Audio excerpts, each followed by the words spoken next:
right, when you guys hear that intro, you know what time it is, and I'm always excited when it's that time of the week because that means it's time for the Locker Room Show. And you guys are in the right place. We got an amazing guest for you tonight. You may already see that he's on the road, so he's doing us a favor because he wants to share some of his knowledge, some of his insight, some of his guidance for you young student athletes. Now, first and foremost, I always got to introduce the brother that holds me down every single Thursday. This gentleman was a dynamite player himself, and that is none other than Q, the Guru. What's going on, Guru?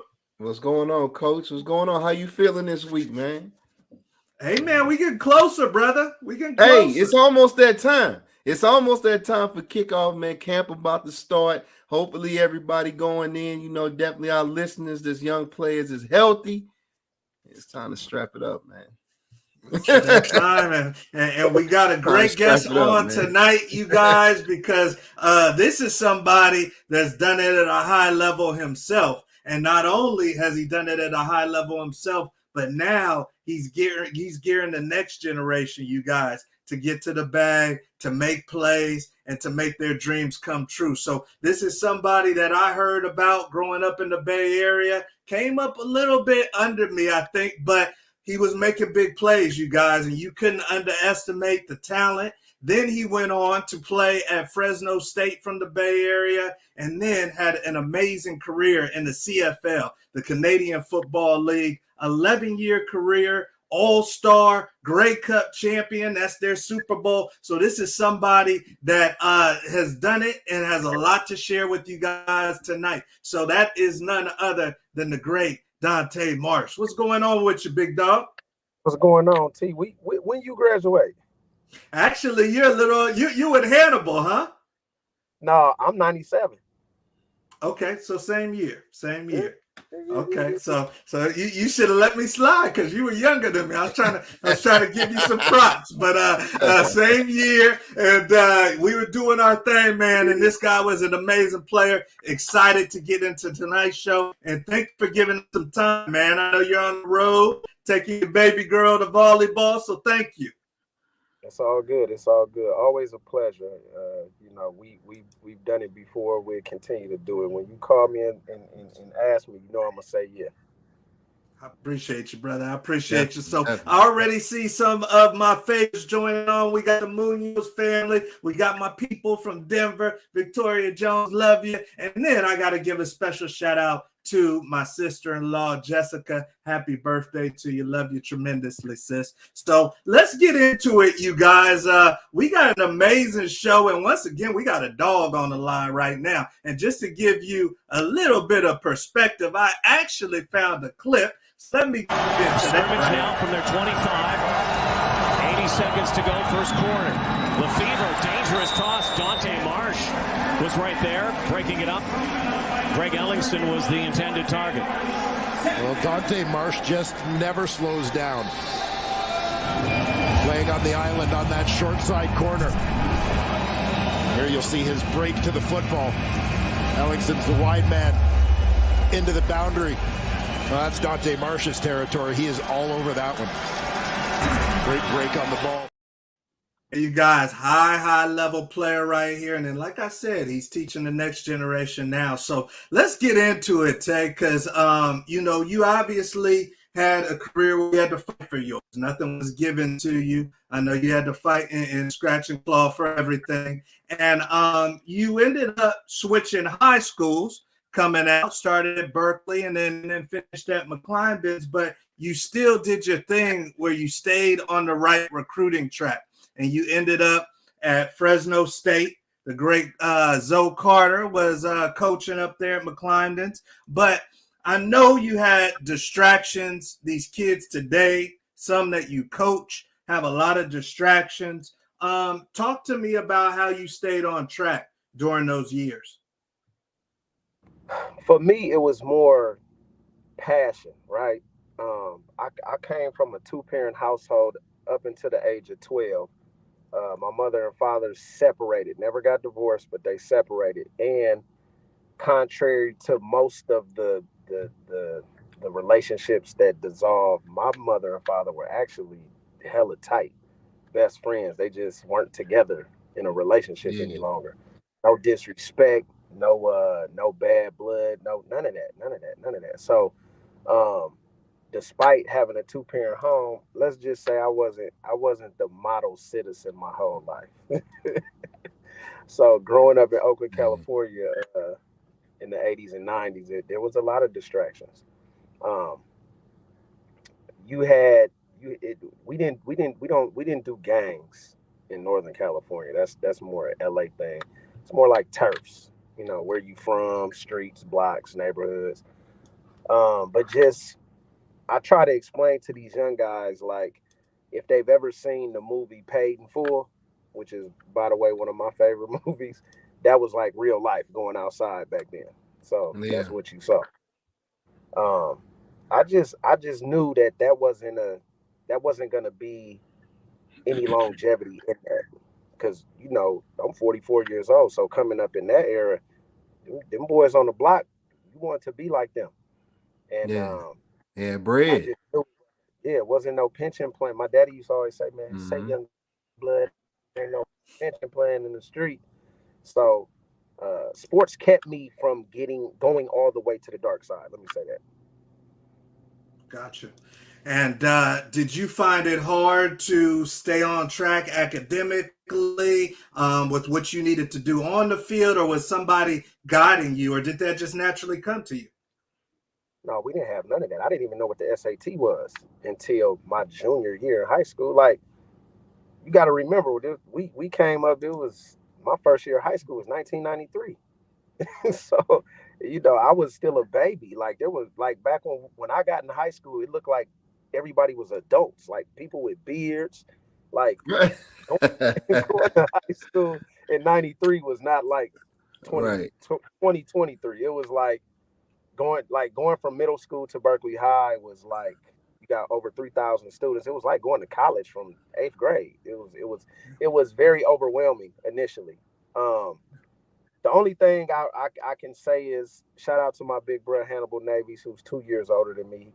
Him and Jawan Cherry kind of took me under their wing, and those are like my big brothers, man. And I wanted to do everything that they was doing on that level, getting recruited, and going and playing major college football, because by them being 2 years older than me, they kind of setting the stage, and I'm next up. So those are the guys that I kind of tried to emulate. I really didn't have a me, even though I had my father, but he didn't do it. He didn't play D1 college ball. He didn't, you know what I mean? So it was more so there was no internet. We had beepers. Wasn't no cell phone, right? So I had to watch them, and I'm next up. So I'm gonna emulate what those boys was doing. Right. I love it.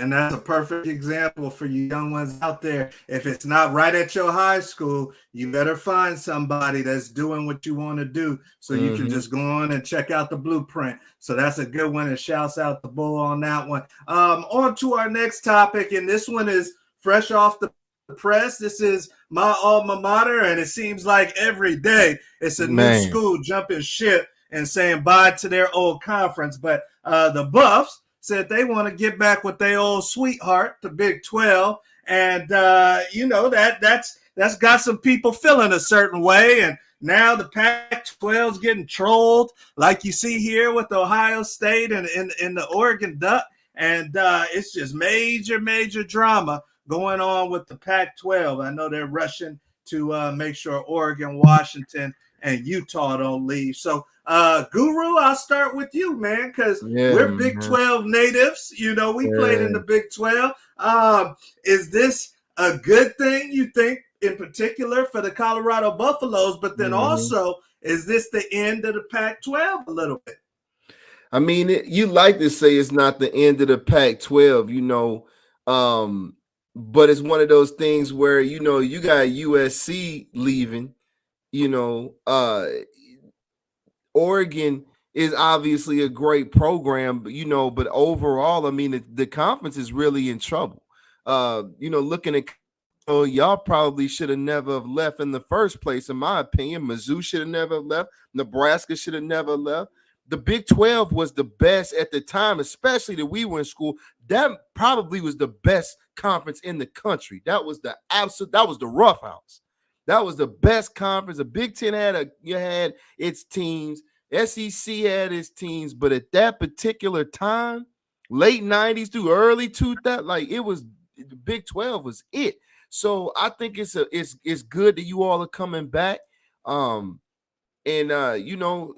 be just a better fit all around. Now the issue is too making sure that these 4 and 5 star players are getting exposure. T, we were talking about this, earlier today and yesterday as well.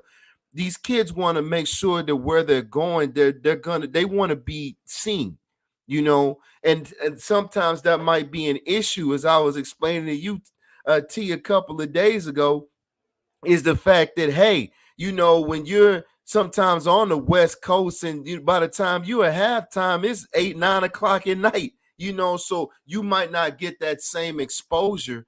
And that may be a recruiting concern for some kids, where they want to go because of that, which could in turn overall hurt the conference too. So I wish the Pac-12 the best. I definitely don't want to see them fall apart. But welcome back, Colorado. Talk to me a little bit, Dante. I was looking a little bit at Max Preps, and over the last 10 years, man, 7 out of the 10 years, it's been a California team that was the national champion.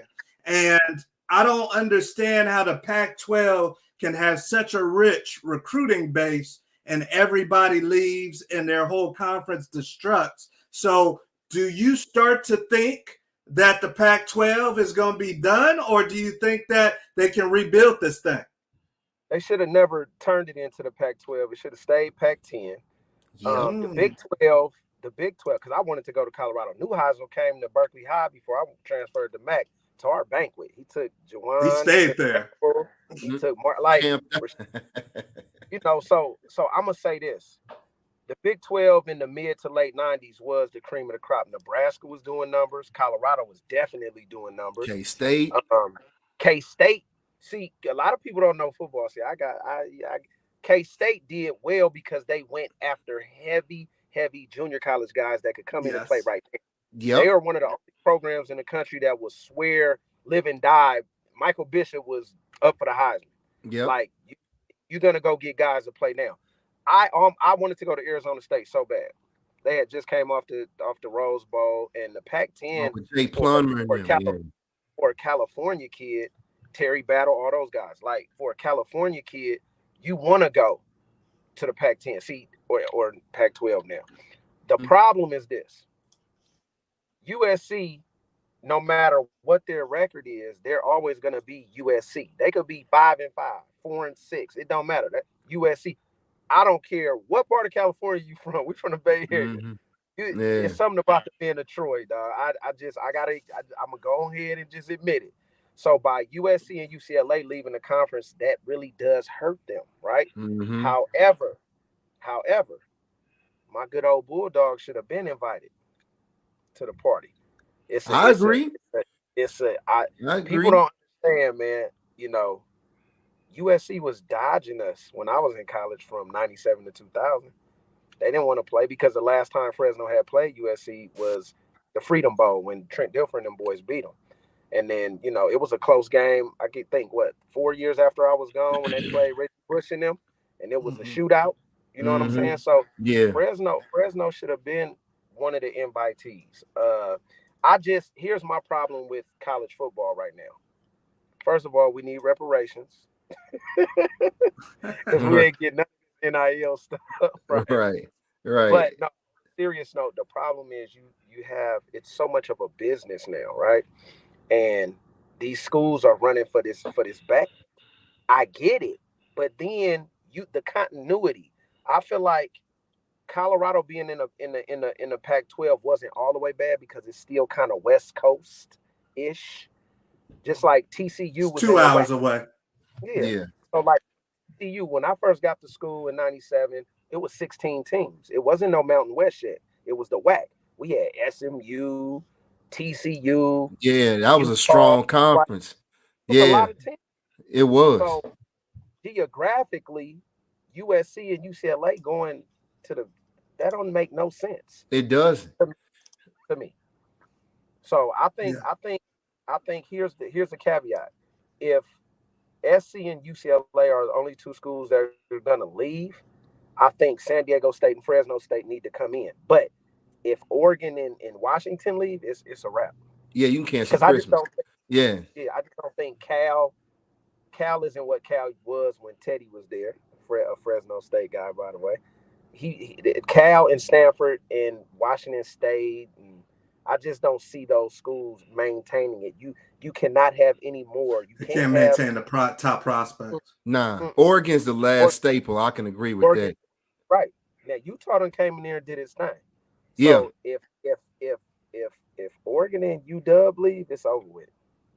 Yeah. All right, you guys. Well, obviously, this is going to be TBA. This is going to be to be determined, but we already know they've lost USC, UCLA, and Colorado, and that's not just football. That's the other sports, too. That UCLA hits in basketball. So definitely we'll be keeping our eyes on that. On to our next topic, you guys, and just some great insight for you guys. Some of you young athletes might not even know who you're going to play against, depending on who you sign with. So keep that in mind.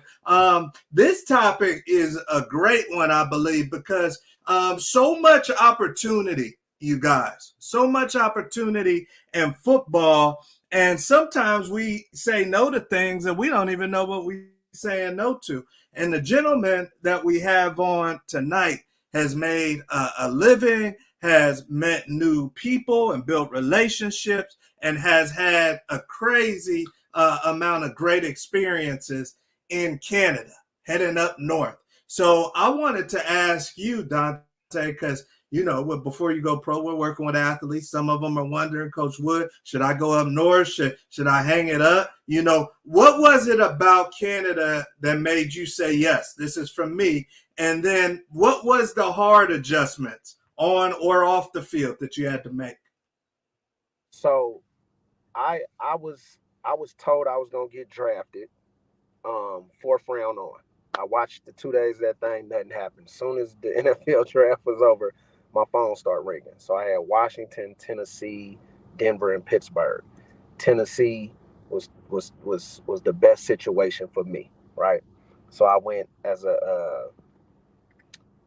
undrafted free agent, priority free agent. I was a corner that they brought in. They drafted one was my dog Andre Dyson, who played in my conference at Utah. So was the second pick, and I was the free agent. No other corners they brought in. So it was a great situation for me. Damn near all our undrafted free agents made the team. Our undrafted rookie class was so good. There was some of the veterans saying, like, damn, our rookie free agents better than the draft class. Wow. Scouts were with the Titans 2000, 2001, 2002. They did a hell of a job. I'm gonna say that. I end up showing real well, making a team, get hurt in preseason. I tear my shoulder up. So I ended up getting placed on injured reserve, right? So they didn't bring me back the following year because this is like some career-ending shouldery crap. So a lot of people don't know this. I was out of football for the whole 01 regular season, 02, and 03.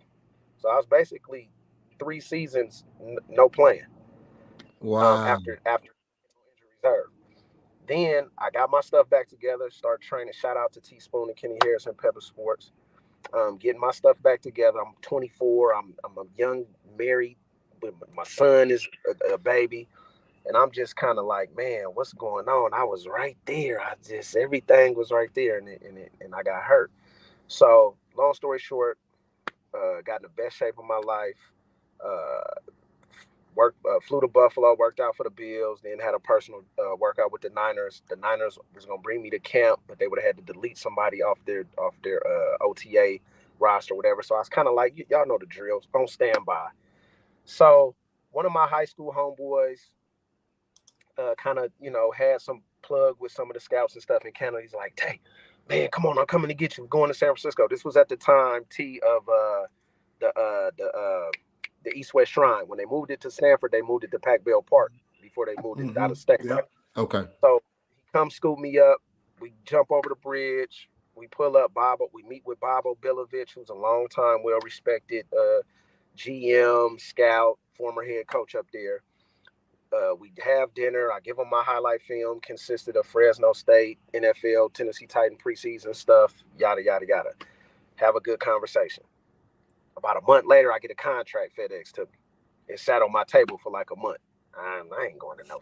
All I knew about CFL was Doug Flutie, Garcia, and Rocket. I really wasn't too well versed on it.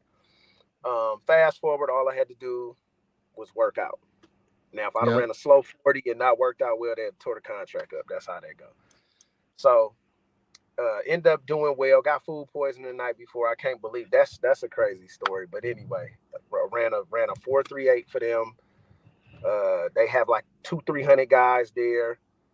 After the 40s and all that, they send half the dudes home.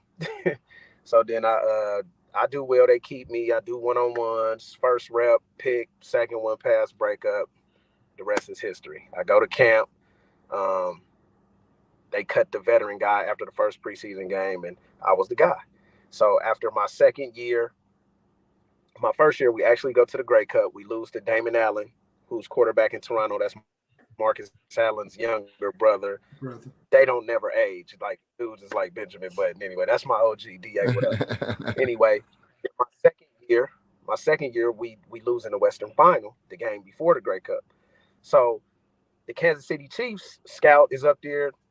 Marsh is the best DB up there, the best corner up there. So Herman Edwards just get the job in Kansas City. I fly to Kansas City, do a workout. Herm, I'm going to shoot it to you straight, Dante. We're going to sign you today. So I'm back in the league for 5 days. So I do the workout. They change the itinerary. The head trainer is texting me around and all that stuff to go do my MRI and all that stuff. I knew something was up because he kind of started getting on his cell phone, kind of, being secretive, whatever. So anyway, we get back to Arrowhead. I go up to the GM, Dante, we want to sign you, yada, yada, yada, but we can't give you a signing bonus. So we want to have you sign this split contract, that whole jazz. So your shoulder looks worse than what we anticipated. But dude, I just played 2 years in another pro league. I'm Gucci. So anyway, I signed a waiver. I'm a Kansas City Chief. I come back to Oakland, kind of, my dad had just passed it the year before, so I'm kind of on a high at this point. Right. So about 2-3 days go into it. It's like my agent like, dang, man, they don't want to give you no signing bonus money. Now, I'm 26 at the time, so I'm like, everything now got to count. So long story short, I use that as leverage to get me a bigger 6-figure deal in Canada. Yeah. And it worked. So smart. Yeah, there you go. And a hell of a career, man. I mean, All-Star, Grey Cup, that's their Super Bowl. I mean, you can't write a better script on how somebody went up north and scraped the plate. So great. And I know it's not for everybody, but when it hits, and it hit for Dante. So that's a great story right there. On to our next topic, and this is a good one because you're talking about injury, Dante, and something that you couldn't control. And unfortunately, the guys are going to training camp right now. And Nyheim Hines, a playmaker for the Bills, is out for the season, you guys. And some people are saying this might be the end of his career. And this was on a jet ski accident that he suffered. So I want to talk to you two, and I'll start with you, Guru. We fight so long, man, and so hard to get to this point. And for some of us, we are the breadwinners. The whole shit goes down if we go down. Literally. So, talk to me, man, about mentally. How do you feel about guys doing extracurricular activities, the rock climbing, the hang gliding? Right. Is it cool until a certain point of time, until close to the season? What's your feelings on that, Guru? Well, I mean, Coach, you got to think, what do I always say at the conclusion of the majority of our shows? I say, be careful, especially in the off season, whether it's hooping, whether it's swimming, wherever it might be, you're talking about your career. Y'all remember back when Kellen Winslow had a season injury when he was playing on a motorcycle accident? Or better yet, what about Cedric Benson? You see what I'm saying? So you have to use your head. This is your bread and butter. This is your livelihood. So you need not, and it's not about not having fun. These are young men. We've been young in our 20s. I get it, but you have to think. You have to still have that element of caution in the midst of having fun. Like, hey, my body, literally, this is my paycheck. This is my money maker. I have to be conscious of that. So it's not the last time we're gonna see it. It's definitely not the first, but I say that all the time at the conclusion of our shows, and I'll continue to. You gotta be careful out here, man. Gotta think.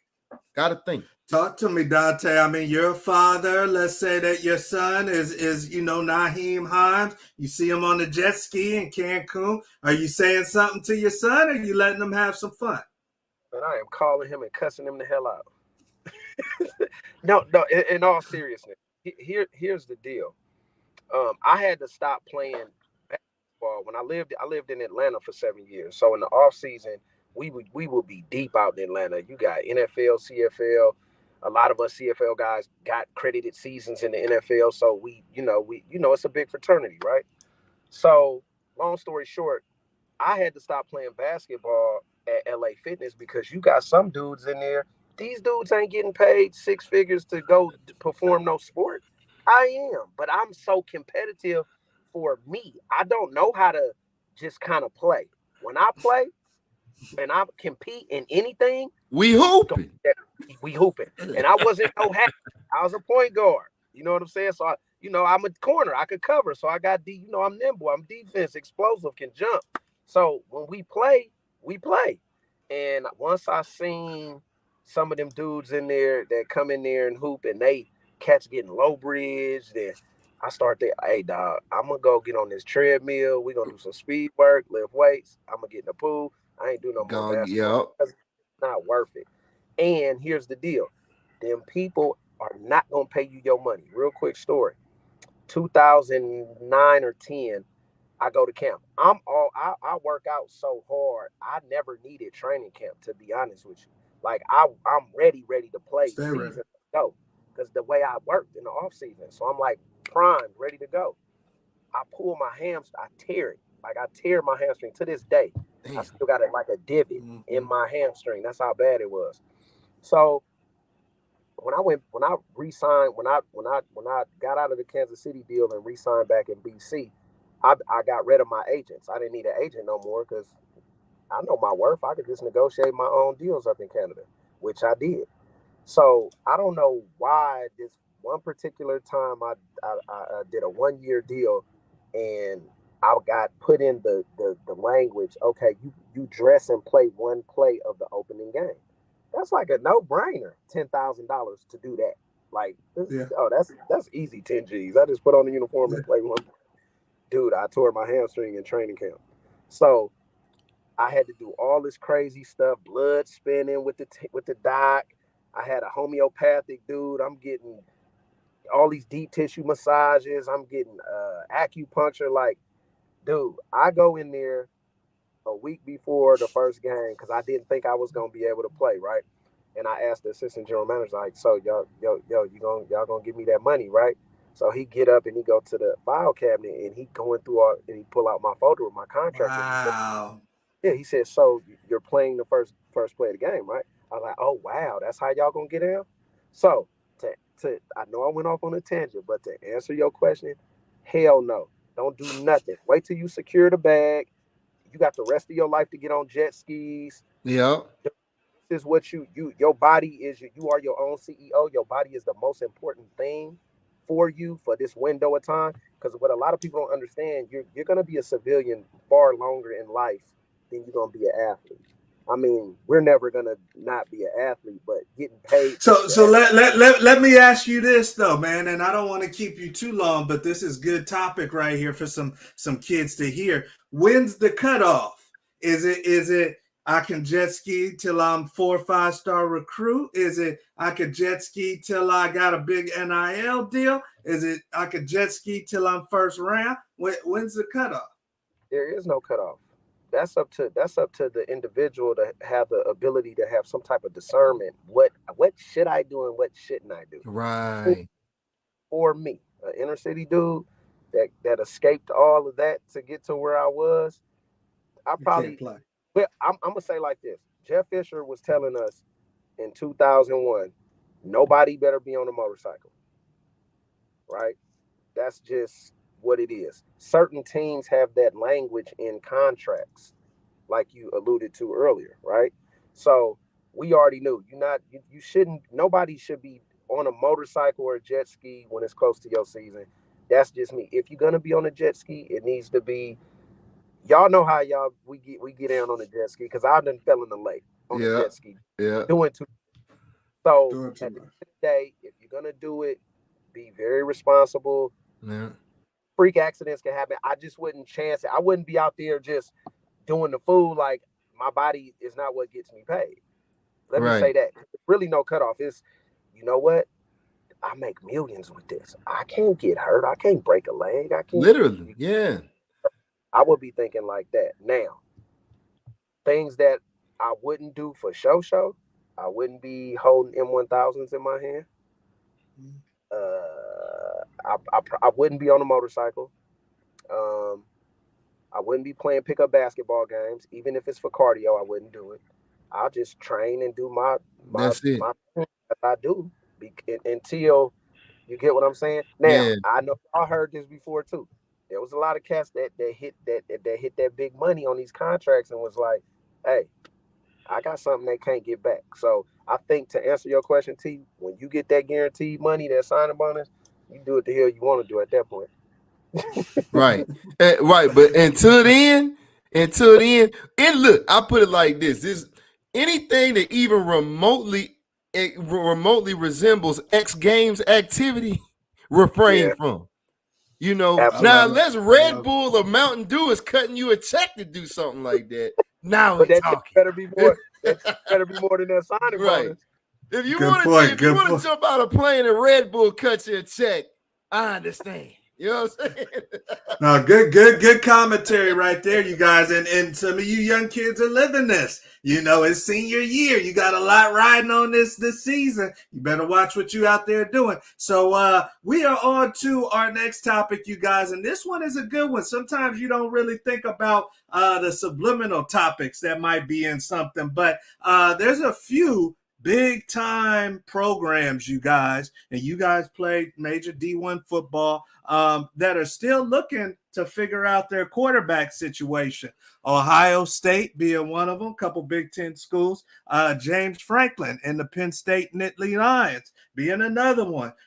James Franklin says feel urgency, but not going to rush the decision. Texas kind of thinks they know they're going to go with yours, but they got some talent centered around them. So I'll throw this one to you, Guru, to start off, man. You can't play around too long in big-time football. When do you start to get nervous if you don't have that set guy?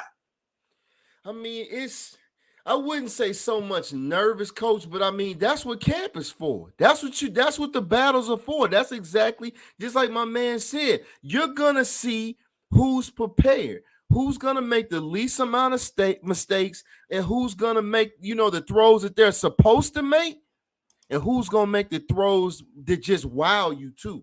You see what I mean? So that's the whole purpose of camp. And just really seeing what you got. You'll see in some facet in spring ball, but when you get into camp, when you get into two-a-days and you really put them, you see kids up under that real mental strain to test their mental endurance and their emotional endurance, especially as a quarterback, that's who's going to lead your team.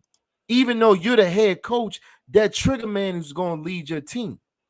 So you really get an opportunity, to see what you got in camp, and we'll see, especially in Texas. To me right now, to my knowledge, Texas probably has the hottest quarterback battle. I like Quinn Ewers, but you still got Arch, and then you still have another, backup behind Quinn. That's a problem as well. That's about 6'5", 250 with a Civil War musket for an arm too. So we just have to see how that's going to pan out, man.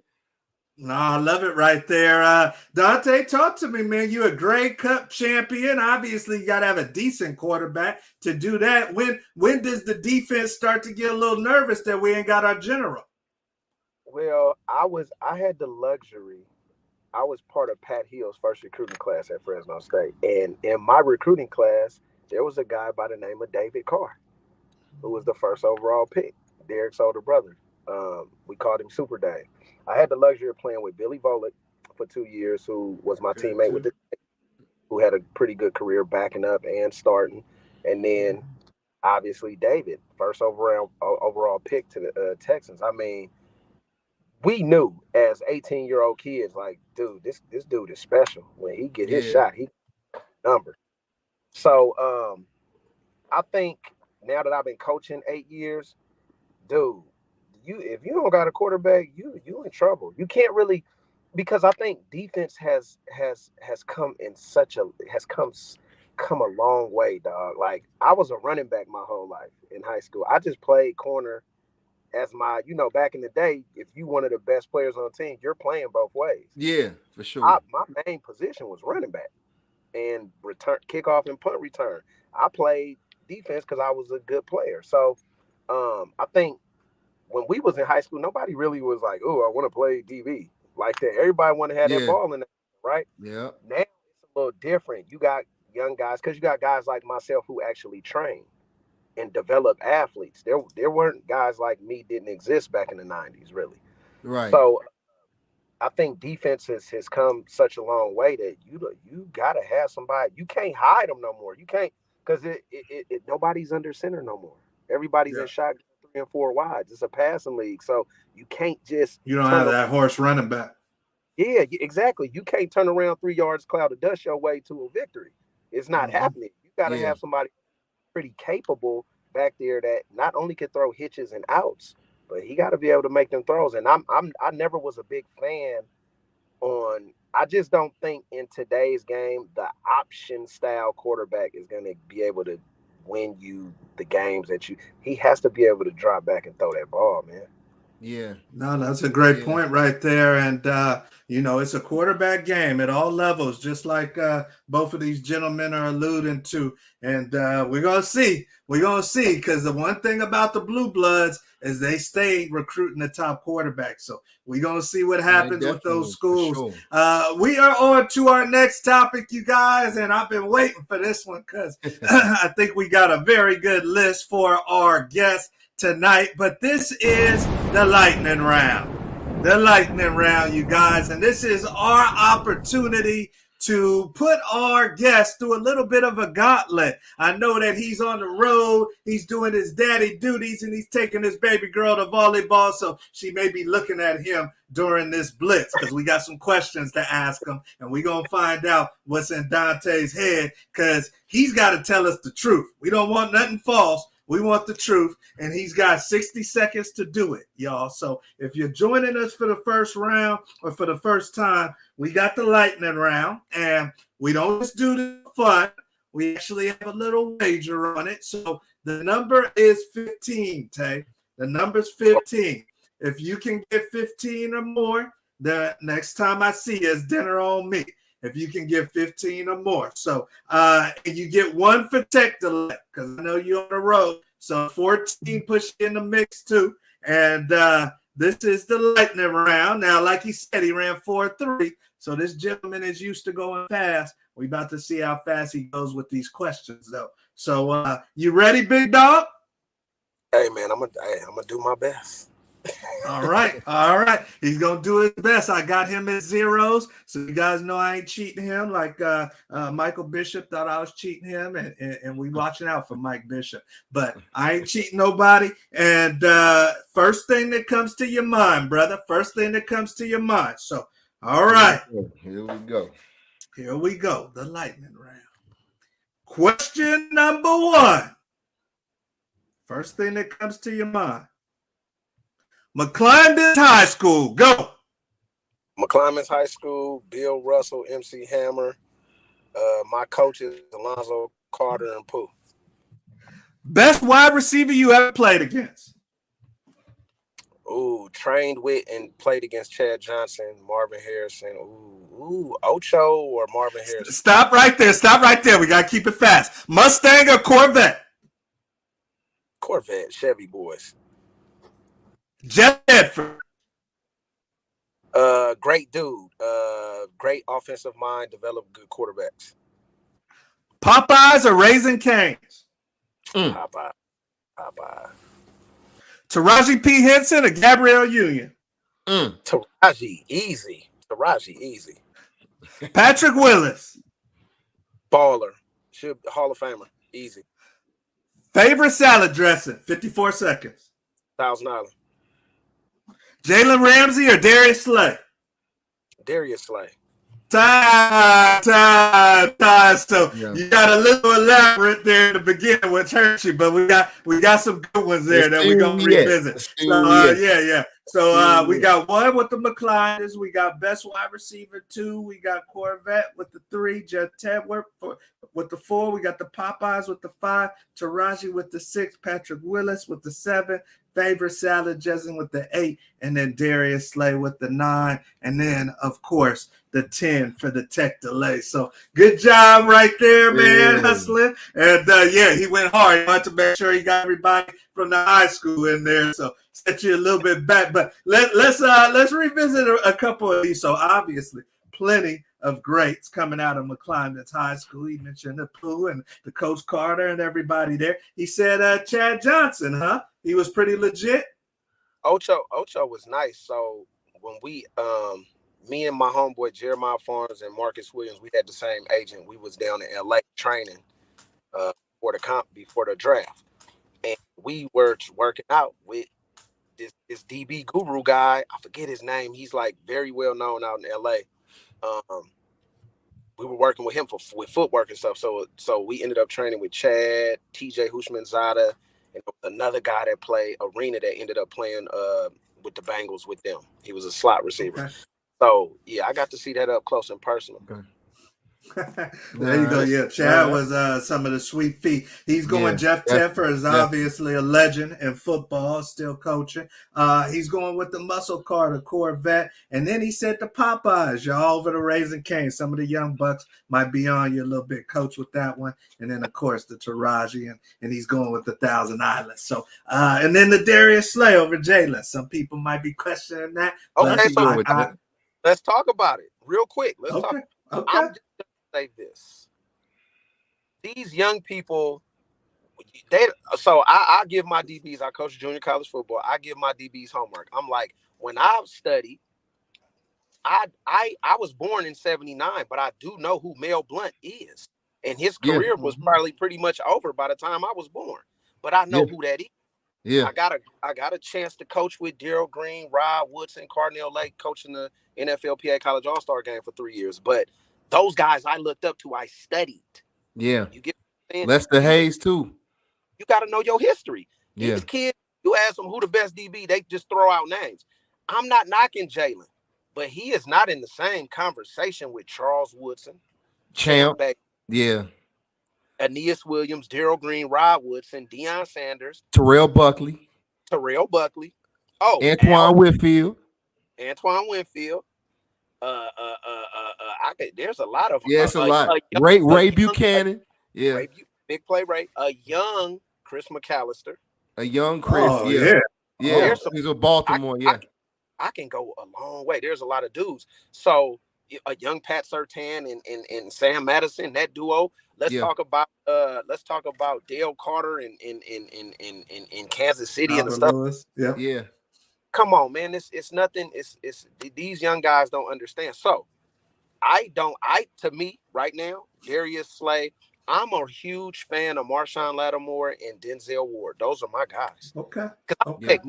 Because we look at different things. You know what I'm saying? Yeah. The young dudes are hype.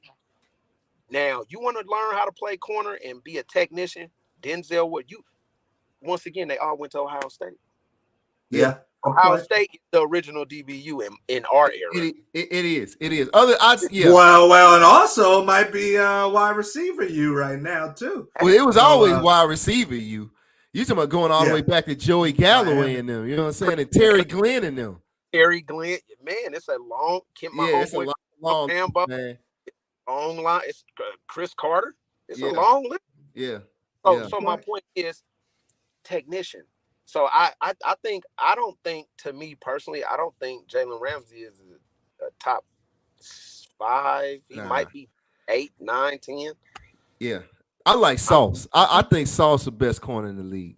Sauce and your boy Seattle, the big boy. Because the issue with Sauce is that what a lot of people don't know, and it was funny what you were saying. It's funny. Here's funny. I want to make a comment. A lot of parents, I hope you heard what this man said and look at his career. No one's like, ooh, I want to play DB. No one says that ever. Nobody says that. Nobody says that. A lot of times you're a little kid, you playing in JFL or high school, everybody wants their ball in the hand. The ball, just like he said. But no one wants this job, not just because it's not always maybe glamorous, and it's guys like Dion that made the position more popular, which is wonderful. But if you make a mistake, all 90,000 people see it. If an old lineman messes, okay. But if you mess up in our position, everybody's gonna see it. So you have to be mentally different. You have to be mentally stronger because it's the nature of that particular position. So it's like the guys that we talked about, they not, and going back to Sauce, guys like Sauce, it's not just that he's physically gifted, but he's mentally strong and he has the athletic ability. So that's when you see greatness. The best athletes on the field was like I was a 5'10", 180-pound running back coming out of high school. That's like good size, very good size coming out back then. And every D1 school, we want you to play corner. I'm a running back. We think you're gonna make your money at DB. Okay, it was they knew better than I did, right? So absolutely. I just feel like the top 3 positions, corner is by far physically the hardest position on the football field. I don't care what nobody. I don't care what quarterback, schmorterback. No, the top 3 positions are going to go quarterback, left tackle, and corner. Now, from a thinking standpoint, corners, I can process information in milliseconds. I teach all my guys to learn how to do that. But the mental part is kind of easy, but the physical part of it, you are the guard the other team's best, fastest, agile athlete, running backwards. Running backwards. Yeah. So just think about that for a minute. I have to say this. Everybody watching. I have the utmost respect for all these DBs. There's no hater bone in my body, but that's why at 44 my back pedal is better than a lot of cats half my age, because that's our technician. I got excellent footwork and quick hips, and good hips rather than quick feet. So if you don't use it, you lose it, right? So that's kind of my thing when I'm coaching my guys at the JC, when I'm training some of my athletes, is your COD, your change of direction, and your explosiveness. The 40 kind of is overrated, because really at corner you're playing in like a 30-yard box. There no longer are the days where 1998 where it's going to be a Randy Moss that's going to go deep 4 times and have 4 catches for 200 yards and 4 touchdowns. By the time you give up that second one, you sitting on the bench with me. Right. Literally. And got a bunch of help over the top. Right. So I just feel like you just need to be more quick and explosive than just all out fast, because over my 30 plus years of being in this game, playing and now coaching it for 8-9 years and training athletes, I feel like a lot of the flat out straight line fast dudes aren't the best athletes at all. It don't translate to not at all. Not at all. Not at all. I can totally agree with that. No, that's a great point right there. And that's why you guys come in the locker room, because you get that insight that you might not just get from the armchair quarterback. This is somebody that has had to put his family's food on the line and keep his job and make sure that he was making plays. So he's going to tell you what he's got to tell you. We are on to real quick. Go ahead. And I say this all the time, and I need the viewers and the listeners to understand this. A rat can never teach an eagle how to fly. It's so easy to get in the green room, like the arcade, and I could be Tom Cruise all day when I got a green screen. But That's when true. I'm up in the air and I got 150, 200 lives in my hands and I go through turbulence, I can't freeze up. So I use that analogy. You can't teach an eagle. If you a rat, you can't teach an eagle how to fly. It's so many people, because you just said armchair coaches and GMs. It's so many people who have never done it that got the most to say. That's fact. Young people, don't listen to people who have never been successful doing what you aspire to do. The most important thing you could get right now is a mentor. Find somebody that you got admiration for and you respect that are successful doing what you aspire to do. And just go soak up everything you could get from them. Agreed. If you want to be a banker, go get with somebody who's successful dealing with money. It's simple. It's really that simple. It's too many resources out here, young people, in 2023 for y'all not to be great. I promise. I agree. I love it. One more thing, actually, T, I'd like to add on as well, because I'm speaking to the parents. There's another point you have made. When your kid starts getting offers at a particular, and you want to play a particular position, don't start taking letters and throwing them away, or not thinking about other possibilities because they want you to play this particular position.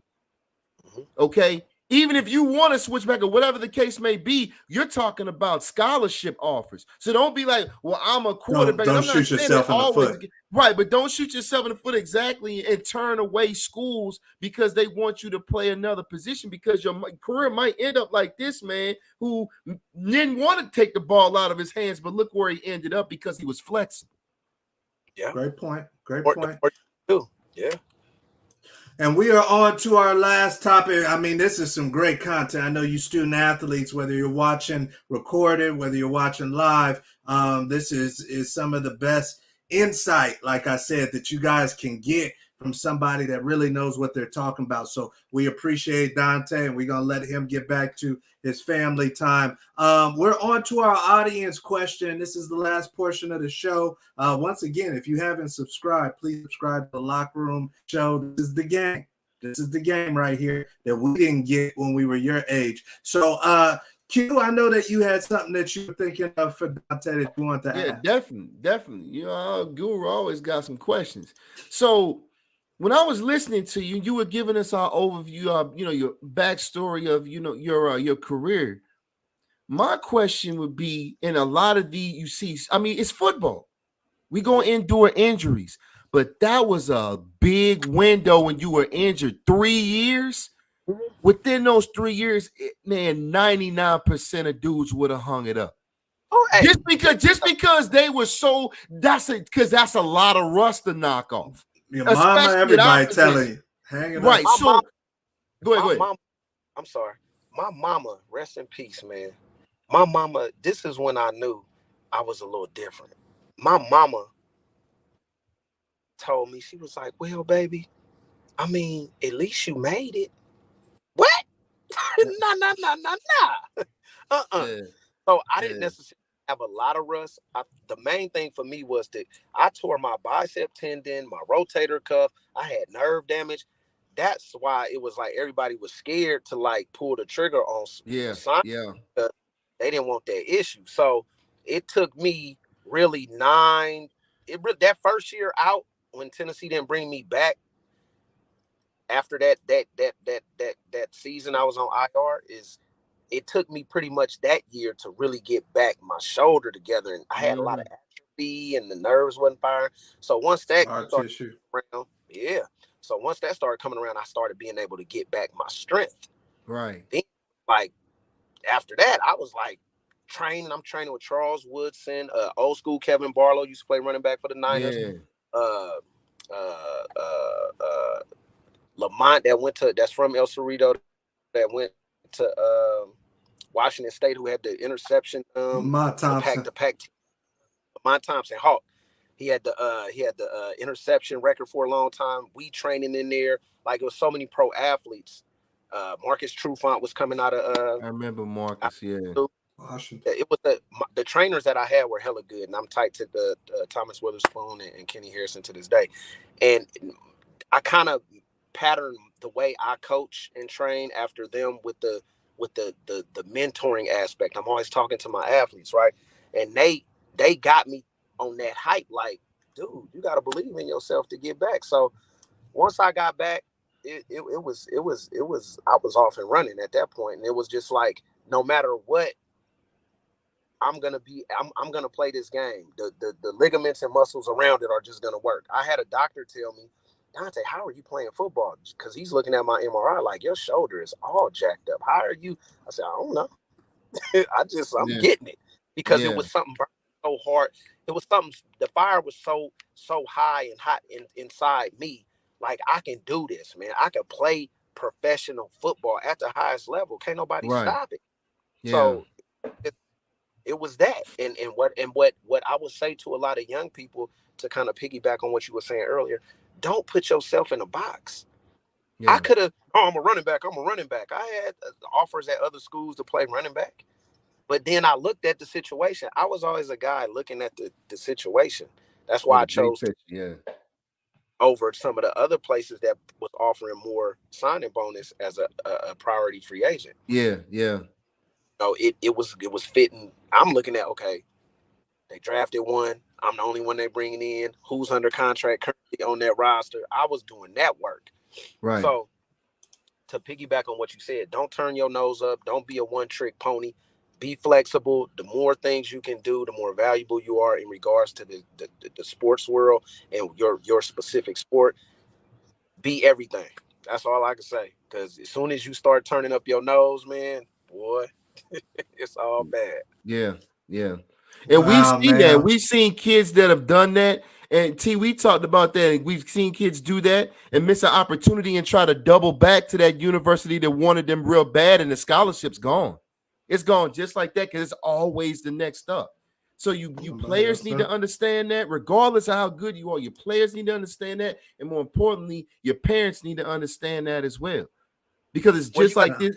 Go ahead. You got to think. There's hundreds of thousands. See, just look at we from the Bay Area. Like, you know how many? That ain't even counting Southern California. California could be 4 states. That's how big it is, dog.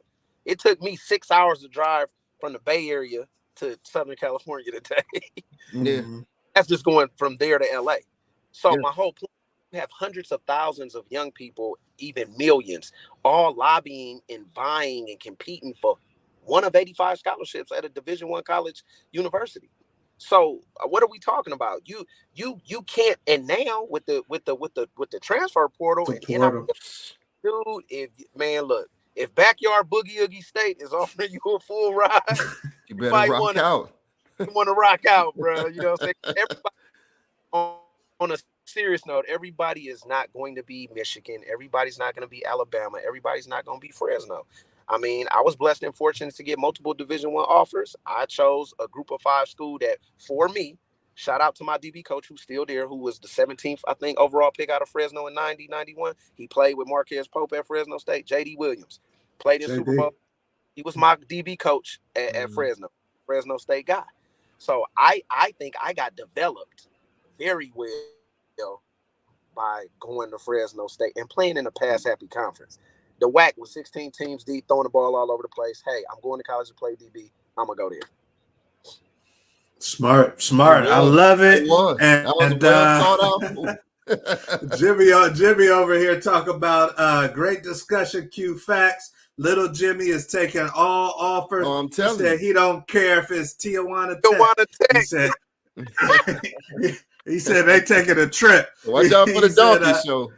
That's on the next episode. That's another locker room. And then the great coach Eric Foss is saying, what a journey, and no doubt, and that is why we wanted to have the great Dante Marsh on, because it has been a hell of a journey. But not everybody shares the sauce. Sauce. I give out the sauce giver. Here's the thing. I don't want to talk to you, but man, this is so good.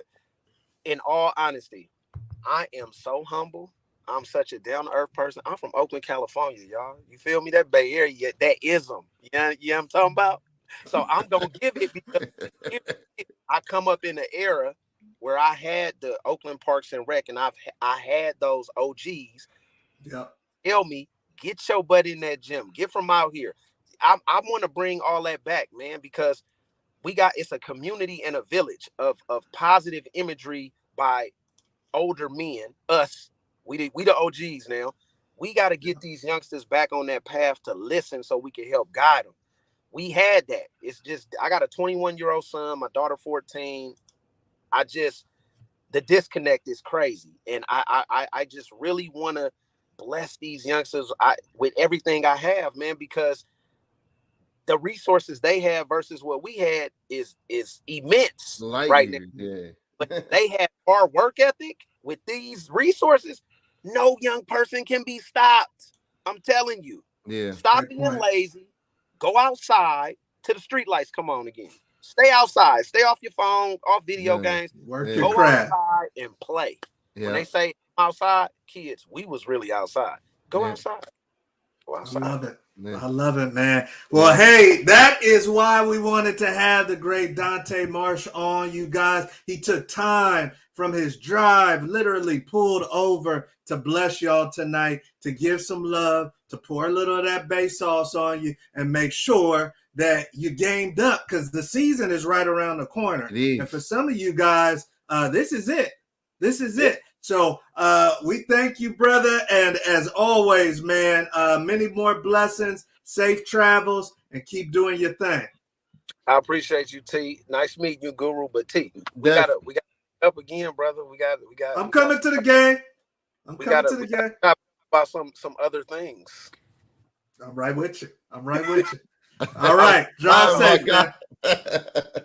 All right, you guys, that is the great Dante Marsh, man, and it don't get better than that, Guru. Man, it doesn't. I promise you it doesn't. I promise you it doesn't. Come on, man. We got people that have done it at a high level that we're bringing behind the curtain, and they're giving it to you. Yeah. They're giving it to you. All you got to do is tune in. Maybe grab a notebook. That's all you got to do is tune in. And bring a friend. Bring a friend. Every Thursday, same bat time, same bat channel. We're going to keep bringing it. We're going to keep bringing it, man. We're going to keep bringing on guests. But, man, hit that button.